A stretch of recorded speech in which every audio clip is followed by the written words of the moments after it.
नाभि चक्र सिद्धियों और दिव्य शक्तियों की गंगोत्री है।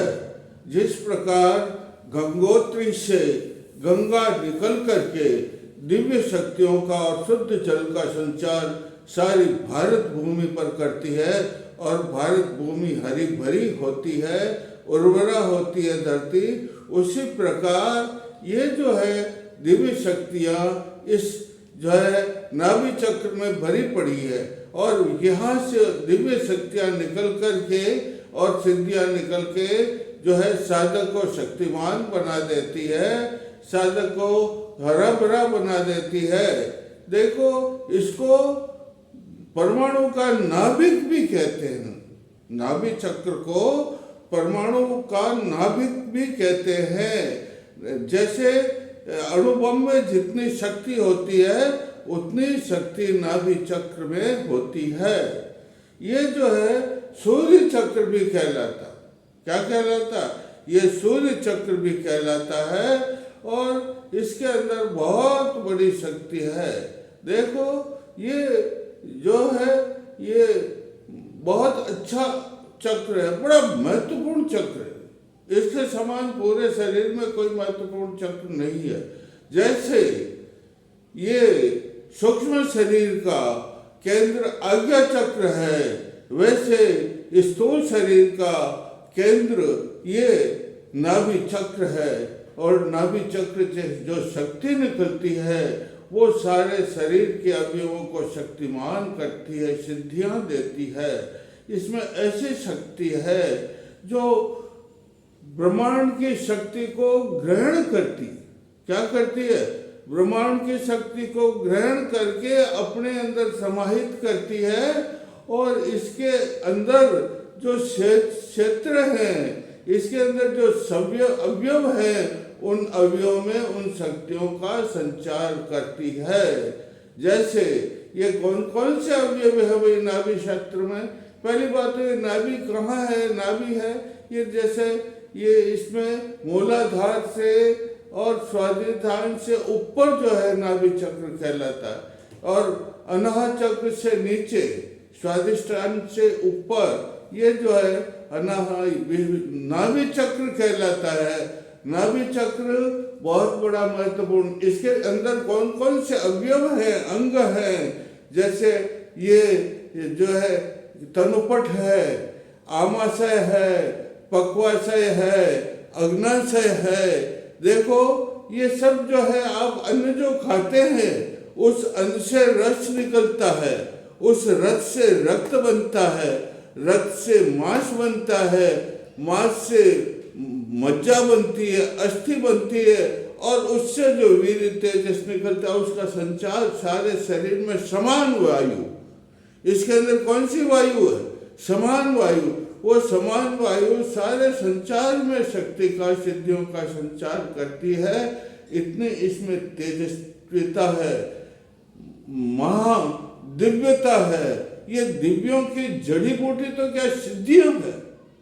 जिस प्रकार इसमें सारी सिद्धियां, जिस प्रकार धरती के अंदर दबी हुई रत्नों के भंडार हैं, उसी प्रकार नाभि चक्र, अरे भाई इसको कहते ही मणिपुर है। मणिपुर का मतलब मणियों की नगरी। अरे ये रत्न मंजूषा मान लो। क्या है? ये रत्न मंजूषा है। उस रत्न मंजूषा के अंदर मूंगे की माला के समान चमकती। किसे समान? एक रत्नों की पेटी है, उस बक्सा है, उस बक्से के अंदर मानो मूंगे की माला है और वो चमकती। उसी प्रकार ये जो है नाभि चक्र चमकता, मणिपुर चक्र चमकता है, इसलिए इसका नाम मणिपुर है। और देखो, ये प्राण शक्ति, ये प्राण शक्ति भी इसमें है। प्राण है ये। प्राण का मतलब ये जो 3 नाड़ियां है इसमें। कितनी नाड़ियां? इसमें शरीर, प्राण शरीर के अंदर 3 नाड़ियां है भाई। 3 नाड़ियां कौन सी? ईड़ा, पिंगला और सुषुम्ना। ये जो नाड़ी है इस हाथ वाली, बाएं हाथ वाली, इसको ईड़ा कहते हैं। शीतल है और ये शांत है और ये अंतर्मुखी है। ये जीव को क्या बना देती, सूक्ष्म शरीर के अंदर जितने भी अवयव हैं उनका ज्ञान इसको है, उसमें शक्ति ये भरती, अंतर्मुखी कहते हैं इसको। और ये जो पिंगला नाड़ी है इस हाथ की, ये जो है घर्म है, और ये जो है बहिर्मुखी, और सारे शरीर की गतिविधियां ये जो है पिंगला नाड़ी करती है। लेकिन जो सुषुम्ना नाड़ी है, ये सुषुम्ना नाड़ी तो कुंडलिनी का राजपथ है, और इसमें जितने भी चक्र है उन सब चक्रों का भेदन इस राजपथ से होकर कुंडली निकलती जाती है, तब कहीं जाकर के इसका जो है, लेकिन इसका मुख्य केंद्र जो है नाभि चक्र। कौन सा है मुख्य केंद्र? नाभि चक्र है। और नाभि चक्र के अंदर दिव्य शक्ति, अमृत का कलश है। क्या है? एक रामायण में कथा है। क्या कथा है रामायण में? अरे भगवान राम जी में और रावण में भयंकर युद्ध हुआ था, और युद्ध में राम जी के पास में जितने भी शस्त्र थे, गरुड़ा युद्ध, नागा युद्ध, अग्नाया, सब प्रयोग कर लिया था भगवान ने, लेकिन रावण मरा नहीं था। इसका एक कारण था, उसने पहले तो तपस्या की भगवान शिव की, और भगवान शिव ने उसको मस्तक दे दिया 10, और उसके बाद में उसने तपस्या की ब्रह्मा की, और ब्रह्मा ने उसको जो है अमृत का कलश दिया। क्या दिया? और अमृत का कलश देकर के कहा कि जा इसको नाभि में स्थापित कर दो। तो देव सुषेण नाम का वैद्य था, उससे सर्जरी करवा करके रावण ने उस कलश को अपने नाभि में स्थापित कर दिया। तो यह रहस्य केवल रावण के छोटे भाई विभीषण को था। तो विभीषण ने जब राम जी जो है उसको मार नहीं सके, सारे शस्त्रों का प्रयोग कर लिया, तो फिर विभीषण ने कहा प्रभुवर इसके हृदय में, इसकी नाभि के अंदर जो है अमृत का कलश भरा हुआ ब्रह्मा जी ने दिया है, जब तक उस अमृत के कलश को आप सुखाओगे नहीं तब तक ये नहीं मरेगा। तो भगवान राम जी ने एकदम अपने तुणीर किसे कहते हैं, जिसमें पीठ के पीछे जो है बाण होते हैं उसको तुणीर में से अग्निबाण निकाला, और अग्निबाण निकाल करके धनुष पर संधानित किया, खींच करके छोड़ दिया, और जाकर के वह अग्निबाण उसकी नाभि में लगा। अमृत कलश क्या हो गया? फूट गया, सूख गया, और तुरंत रावण मर गया। कहने का मतलब अभी भी इसमें है। अरे अगर रस नहीं बनता अन्न का, रस रूपी अमृत बनता है नहीं, और रस रूपी अमृत को सारे शरीर में कौन संचारित करता है? कौन करता है? अरे ये समान वायु करती है नहीं। अगर ये नाभि चक्र नहीं हो तो पाचन भी नहीं होगा, रस भी नहीं बनेगा, सारा शरीर भी ये सारा स्थान सूख जाएगा। सारा शरीर, स्थूल शरीर किसका बना हुआ है? स्थूल शरीर ये अग्नि तत्व, उसके बाद में जल तत्व, वायु तत्व, ये प्राण तत्व, ये सब 5 तत्वों का बना शरीर सूख जाएगा। इतनी इसमें जो है ताकत है। देखो भाई, मैं 2 मंत्र बता देता हूँ। इसको सूर्य चक्र भी कहते हैं। क्या कहते हैं? सूर्य चक्र की साधना करनी चाहिए। सूर्य की साधना, राम रीम रोम स सूर्याय नमः, सूर्य का मंत्र है, लेकिन इसको ऐसे नहीं बोला है, ऐसे इसकी साधना की नहीं कि जल में खड़ा रहना पड़ता। यहाँ तक, कहाँ तक? यहाँ तक आप जल में खड़े रह जाइए, तांबे का कलश लीजिए, उस तांबे के कलश में जल भर लीजिए, उसमें थोड़ी गुलाब की पंखुड़ी डाल दीजिए, और उसको यूं सींचे भगवान सूर्य की ओर रख करके इसको धारा में प्रवाहित करो, भगवान सूर्य को अर्पित करो, और राम रिम रोम स सूर्याय नमः, राम रिम रोम स सूर्याय नमः मंत्र बोलते रहिए, तो ये जो है जागृत हो जाता है। एक दूसरा मंत्र बता, इससे रोग भी हो जाता है, गर्मी बढ़ती है ना, इससे रोग हो जाता है। और इसकी देवी कौन है? मैंने कल बताया था आपको, देवी रुद्राणी। रुद्र तो इस मणिपुर चक्र के, नाभि चक्र के देवता है, लेकिन जो है रुद्राणी इसकी शक्ति है। तो रुद्राणी नमः क्या बोलते हैं मंत्र है? रुद्राणी नमः, और सर्व शरीर स्थान रोगान विद्रावय विद्रावय नाशाय नाशाय ओम फट स्व, वापस बोलता अच्छी तरह सुन लो। ओम रुद्राणे नमः। शरीर स्थान, सर्व शरीर स्थान, रोगान विद्रावय विद्रावय, नाशय नाशय, ओम फट स्व। ये मंत्र है भाई।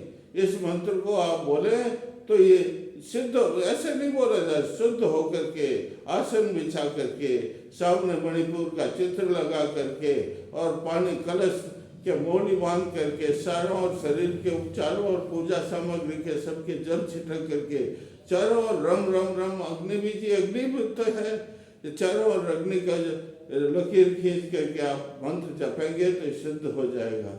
एक खंड मंत्र बताता हूँ। खंड मंत्र आप कभी भी बोल सकते। खंड मंत्र का मतलब है आप कभी भी इस मंत्र को बोल सकते हैं। कौन सा? ओम कंकात्मिका कायजान रोगान विनाश यतु, बस इतना ही। देखो वापस 2 बार बोल देता हूं। ओम कंकात्मिका कायजान रोगान विनाश यतु। ओम कंकात्मिका कायजान रोगान विनाश यतु। यह है भैया। लेकिन एक और बता देता हूँ, मंत्र से तो ये साधना होती है। एक मंत्र है बहुत जोरदार, अरे इससे गर्मी बढ़ जाती है नहीं, तो उस गर्मी को शांत करने का एक बहुत बड़ा अच्छा मंत्र। ओम नमः दिवाकराय, अग्नि तत्व प्रवधकाय, अग्नि तत्व समताम कुरकुर्स्व। मतलब अग्नि तत्व को बराबर कर दो।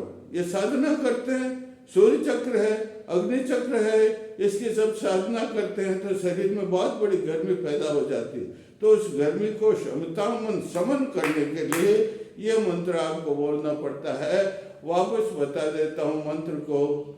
ओम दिवाकराय, अग्नि तत्व प्रबोधकाय, अग्नि तत्व क्षमताम कुरकुर्स्व।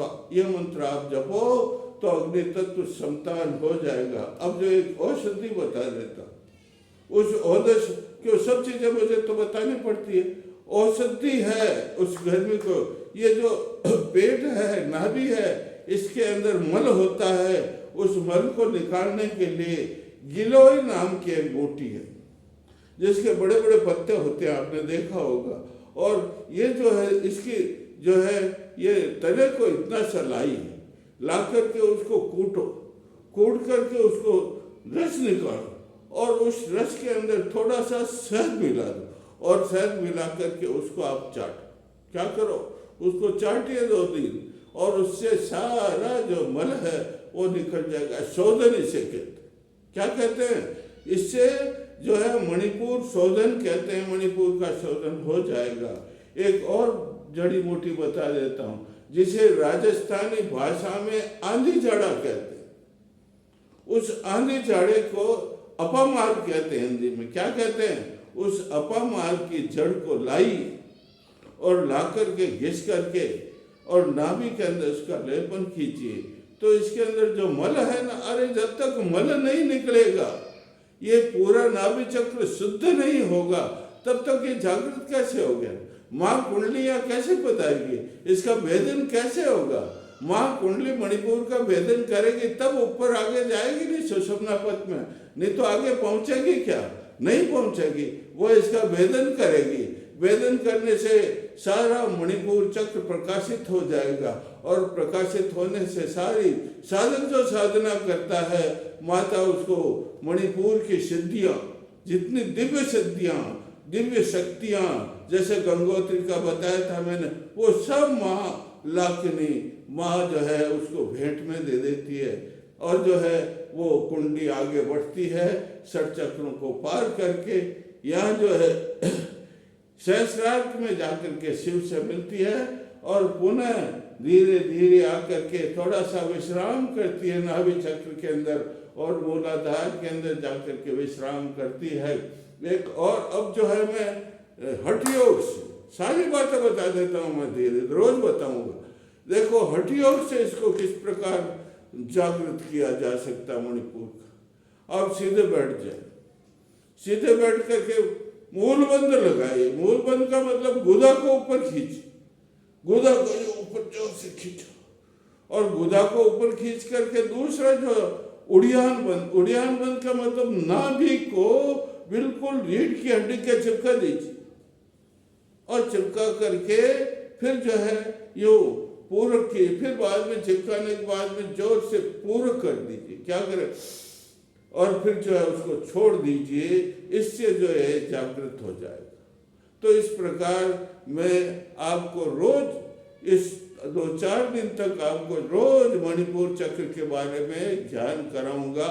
आप अच्छे तरह से उस ज्ञान का संवर्धन करें, आप उसका ध्यान करें और बोलिए जय श्री राम, जय श्री राम।